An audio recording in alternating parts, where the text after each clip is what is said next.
السلام عليكم، مرحبا بكم عند لي سافور دو لا تركيا افيك نزيهه. اليوم جبت لكم وصفه تركيه اصليه اقتصاديه بزاف بنينه وبزاف سهله، والمقادير تاعها متواجدين في كل بيت. فيها واحد لو كلاصاج بزاف خفيف وسهل، يعني الوصفه كامل بدايتها سهله وبنينه وخفيفه، ونوجدوها في نص ساعه صدقوني. وصفه رائعه. هنا واش نسحقوا في هاد الوصفه؟ بطبيعه الحال نسحقوا 2 حبات بيض ولا 2 حبات ولاد الدجاج، نسحقوا كاس سكر ناقص صباع، نخلطوه مليح بالخليط الكهربائي، نديروا نص كاس زيت مع كاس حليب، نسحقوا تاني الفانيليا، نسحقوا 2 مغارف ولا مغرفه ونص تاع الكاكاو نوعيه جيده، نسحقوا باكي تاع خميره الحلوه، ونسحقوا كاس وربع تاع فارينه.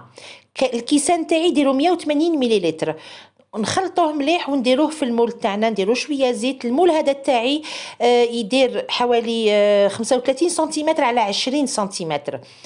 فوالا نديرو الخليط تاعنا يطيب على درجه 170 درجه، بعد ما نسخنوا الفوغ تاعنا ونخليوه 15 دقيقه في الفوغ. هنا الخليط تاع لو كلاصاج نسحقوا كاس حليب، نص كاس زيت، نسحقوا 2 مغارف تاع العشاء كاكاو، ونزيدو إلا كانت عندنا في الدار متوفرة ونص كاس سكر بطبيعة الحال، ونسحقوا تاني شوية شوكولا أولي ولا شوكولا تاع شوكولا نواغ في الكلاصاج تاعنا باش تزيد لنا البنه الا كانت متوفره. سينو معليش نديروه غير بالكاكاو والسكر والحليب والزيت.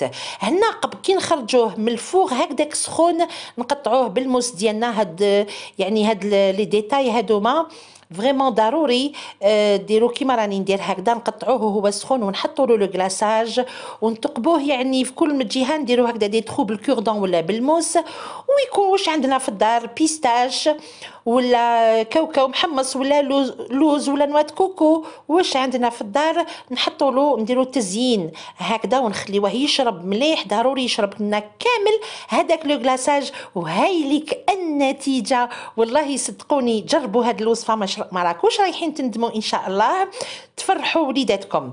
ما بقى لي غير نقول لكم شهيه طيبه. السلام عليكم، في امان الله. اللهم ناتولن غورشروز. سلام.